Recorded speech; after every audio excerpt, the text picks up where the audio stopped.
உன் மனசுல நான் பெரிய கலெக்டர் நினைப்பா? எவ்வளவு நெஞ்செழுத்து இருந்தா பிள்ளைகளை கூட்டிட்டு வான்னு போன்ல எனக்கே உத்தரவு போடுவேன். ஒரு மாசம் வேலைக்கு போனதுக்கே உனக்கு இவ்வளவு தனாவட்டுனா, இத்தனை வருஷமா உன்னை சும்மா உட்கார வச்சு சோறு போட்டுருக்கேன், எனக்கு எவ்வளவு தனாவட்டு இருக்கும். நிறுத்தியா? நீ ஒண்ணு சும்மா சோறு போடல. இந்த குடும்பத்துக்காக ராத்திரி பகலா நான் மாடா உழைச்சிருக்கேன். என்ன உழைச்ச? கை வண்டி நிறுத்தியா, வண்டி தள்ளியா, ரிச்சா ஓட்டினியா, மூட்டை தூக்குனியா, என்னடி உழைச்ச? உன்னை விட பெருசா உழைச்சிருக்கையா? என்ன உழைச்ச? நேரத்துக்கு ஆக்கி ஆக்கி கொட்டி இருக்க. உன் துணிமணிகளை துவைச்சு போட்டிருக்க. உனக்கு கை கால் அமுக்கி விட்டு நீ தண்ணி அடிக்கும் பதிலா ஜோடா ஊத்தி கொடுத்திருக்க. உன் கூட மல்லு கட்டினதுக்கு அன்னைக்கே நான் எங்கேயாவது போய் வேலைக்கு சேர்ந்திருந்தேனா இன்னைக்கு 4 காசு சம்பாரிச்சு வீடு வாசல் வாங்கி லட்சாதிபதி ஆகியிருப்பேன். உன்னை கட்டிக்கிட்டதுனால என் வாழ்க்கைய பாழா போச்சு. என்னடி ரொம்ப ஓவரா அடுக்குற?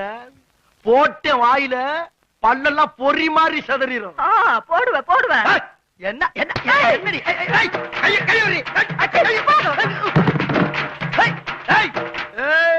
என்னையவே தள்ளி விட்டு போறியா? இந்த வர்றண்டி.